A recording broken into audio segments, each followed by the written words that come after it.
Hi guys, it's Marilyn Miller again, and today I'm going to talk to you about continuing on with our breathing exercises. We talked the first time I did a whole video on the diaphragm. Then the other day I followed up talking about our lovely sternocleidomastoid muscles, these guys right here. So it's all, we were talking about how the sternocleidomastoid muscles might be overcompensating in terms of your diaphragm, and these guys were working instead of these guys. One other thing that I see when I'm working with someone and trying to get them to breathe correctly is when they exhale that they're really trying to push the air out with their mouth, and I can see that they don't actually have the diaphragm engaging. So sometimes, I think when we were talking about our sternocleidomastoid muscles the other day, or SCMs, they work to pull the chest up and down. So what's really happening there is that your diaphragm isn't actually pulling down in towards your belly. It's kind of locked. And so your sternocleidomastoids are working to lift your chest up to create that suction to draw the air in. But if that is working, but then the diaphragm isn't lifting back up from underneath, then we do something else. And that is we try to make our mouth blow the air out as opposed to our diaphragm blow the air out. So, right, remember, we talked about how the diaphragm is like a jellyfish and it goes down and up, like doming and flattening and doming and flattening. So when we breathe in, it goes down. When we go out, it goes up. When we breathe out, it goes up. So here, when you're breathing out, instead of that diaphragm going up underneath your rib cage, what's happening is you're trying to make your jaw do all of the work. So one way to kind of check on that, first, just take a deep breath in. And again, if you feel like your neck and shoulders are lifting up, then you're probably using a little too much neck muscle. We want to think about drawing that air down in towards our abdomen, using our diaphragm. And then as we exhale, that diaphragm again is drawing up underneath our rib cage, going up as if again we could reach our hand down our throat, grab the diaphragm and lift it up into our throat. That's the sensation. It's this coming all the way up underneath, right? So breathe in again. And then exhale. And really imagine pulling that diaphragm up underneath you.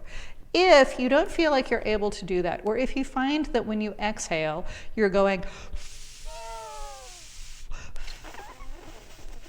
something like that, then you're probably not having that rise in the diaphragm at the end of the breath. So,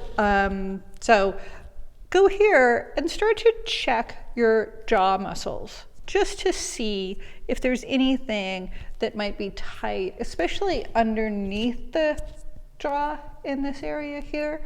Does that feel sore and tight? And if it does, that may be part of the issue as to why you're not able to exhale very well, right? So if you found a sore spot somewhere on your jaw here, I want you to do the same thing again. I want you to take that breath in. And then as you exhale, press into the sore spot and see if that didn't feel like it was maybe a little bit easier. Another technique that I have people do is to open their mouth completely so that the diaphragm is doing all of the work. So we're going to breathe in again through our nose. Now relax your mouth, relax your jaw.